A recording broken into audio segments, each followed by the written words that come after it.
In 1942, someone looked at a tank and thought, what if this thing could fly?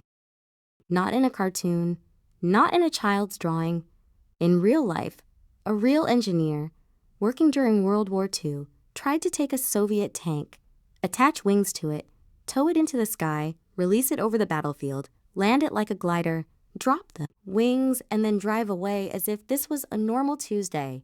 This was the Antonov A-40, also known as the Krylya Tanka, which basically means tank wings. And somehow, the strangest part of this story is not that they built it. The strangest part is that, according to the commonly told account, it actually flew once. To understand why anyone would do this, we need to go back to the Eastern Front during World War II. The Soviet Union had a problem. Airborne troops could be dropped behind enemy lines, but once they landed, they were. Usually light infantry, they had men, they had weapons, they had courage, but what they did not have was a tank. And on a battlefield full of machine guns, armored vehicles, and very bad news, not having a tank is a serious customer service issue. So the question became, how do you give airborne soldiers armor? One option was to drop tanks by parachute. This sounds simple until you remember that tanks are not exactly polite luggage. Another option was to carry them inside large transport gliders. That made more sense, but it needed large aircraft, special landing zones, and a lot of logistics. Then came the beautifully terrible idea, instead of putting a tank inside a glider. What if the tank was the glider? Enter Oleg Antonov. Antonov was a talented aircraft designer. He looked at the small Soviet T-60 light tank and imagined something that probably made every sensible engineer in the room slowly put down their pencil. The plan was simple. Take the tank, make it lighter, attach a giant wing structure, add a tail, tow it behind a bomber, release it near the battlefield, let it glide down, land on its own tracks, drop the wings, drive into combat.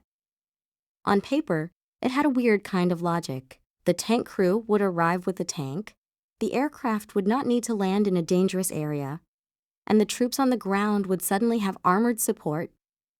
It was ridiculous. But it was not completely stupid, which is the most dangerous type of idea. The chosen tank was the T-60. It was small, light, and already in Soviet service. But light tank is one of those phrases that sounds much more helpful than it actually is.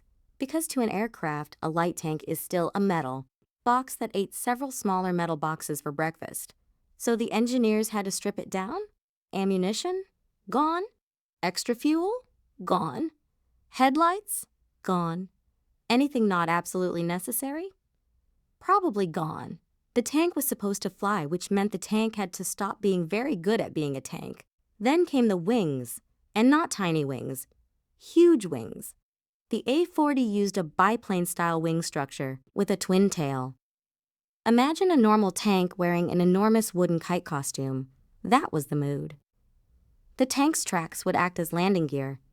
The driver would sit inside and control the glider, and after landing, the wing assembly would be detached, leaving the tank free to drive away. This is the part where a normal person asks, wait, who is flying this? And the answer is basically the tank driver. Because apparently, when your tank has wings, job titles become optional. Now, there was still one small issue. How do you get the flying tank into the air? For that, the Soviets used a Tupolev TB-3 bomber as the tow aircraft. The TB-3 was large, old, slow, and strong for its time. But even strong aircraft have limits. And one of those limits is being asked to drag a tank pretending to be a bird. According to the commonly repeated story, the test happened in September 1942. The pilot was Sergei Anokin, an experienced Soviet test pilot and glider pilot. He climbed into the tank. The tow aircraft started moving. The wings began to lift. And somehow, the tank left the ground. For a brief moment, one of the most absurd machines in military history was airborne. A tank was flying. Not well. Not gracefully. Not in a way that would make birds feel threatened. But flying. Unfortunately, Physics noticed the problem was drag. A tank is many things. Aerodynamic is not one of them. The TB-3 struggled badly. The engines began to overheat. The tow aircraft could not safely continue. So the flying tank had to be released earlier than planned. This is a very calm way of saying, we have attached a tank to an airplane and now the airplane would like to stop participating. Anakin was left to glide the A-40 down, and according to the story, he did. The tank glider came down into a field. It landed, it survived. The wing structure was removed, and the tank reportedly drove back to base under its own power. Which means the Antonov A-40 achieved something almost impossible. It proved the idea could work just enough to make everyone uncomfortable. Because yes, the tank could glide.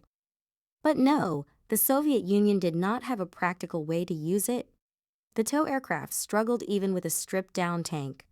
A real combat tank would need fuel, ammunition, weapons, armor, supplies, all the annoying little details that make a tank useful, and every one of those details made it heavier.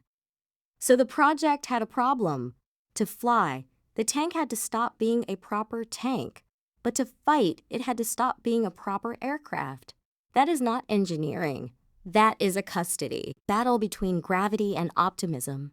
The Antonov A-40 was canceled. Only one prototype was built. It never entered combat, and the world moved on to more practical ways of delivering vehicles, like transport aircraft, cargo gliders, parachute systems, and later helicopters.